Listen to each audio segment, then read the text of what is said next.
tayo sa gera. So, sabak tayo sa gera. Just to obey the Lord in His great commission to us. So go and proclaim the goodness.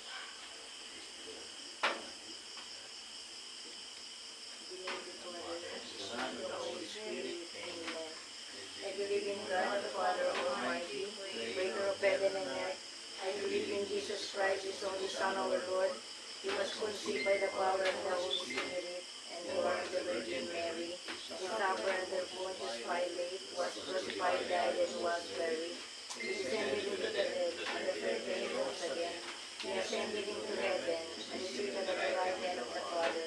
He will come again to judge the living and the dead. I believe in the Holy Spirit, the Holy Catholic Church, the communion of saints, the forgiveness of sins, the resurrection of the body, and life everlasting. Amen. Our Father, who art in heaven, hallowed be thy name. Thy kingdom come, thy will be done on earth as it is in heaven. Give us this day our daily bread, and forgive us our trespasses, as we forgive those who trespass against us. And lead us not into temptation, but deliver us from evil.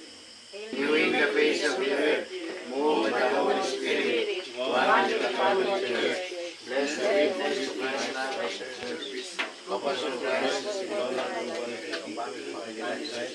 that sets the world on fire, and us from the building a church of the Holy Church of the world.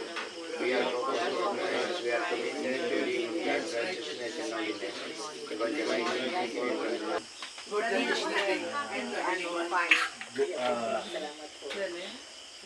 Better than yesterday, namin kasama si Salvi Pagliban pa noon.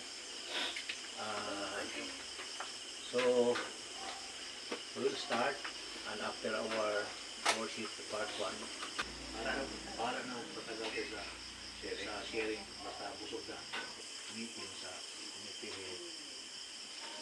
We were giving every cluster a quota of 200.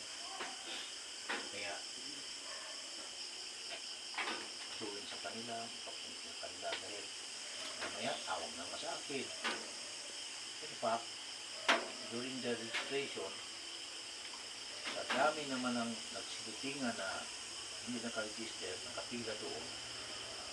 Minsan nga may magsabi, Brad, gaganin mo na ako nung hindi ko na ma-abi-abi sa Bisaya pa. So, I hope, kaya nag-sorry ako sa kanya. Kaya lang, hindi sinakuha na yung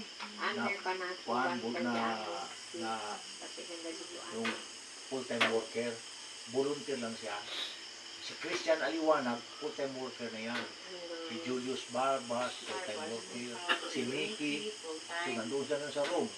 Naka-attend sa international conference, sa global conference. Masulati mo, yung mga youth nandun na sila. So, that was it. Sabi ko, I received the message na talagang we are meant to follow the latest commandments of the Lord.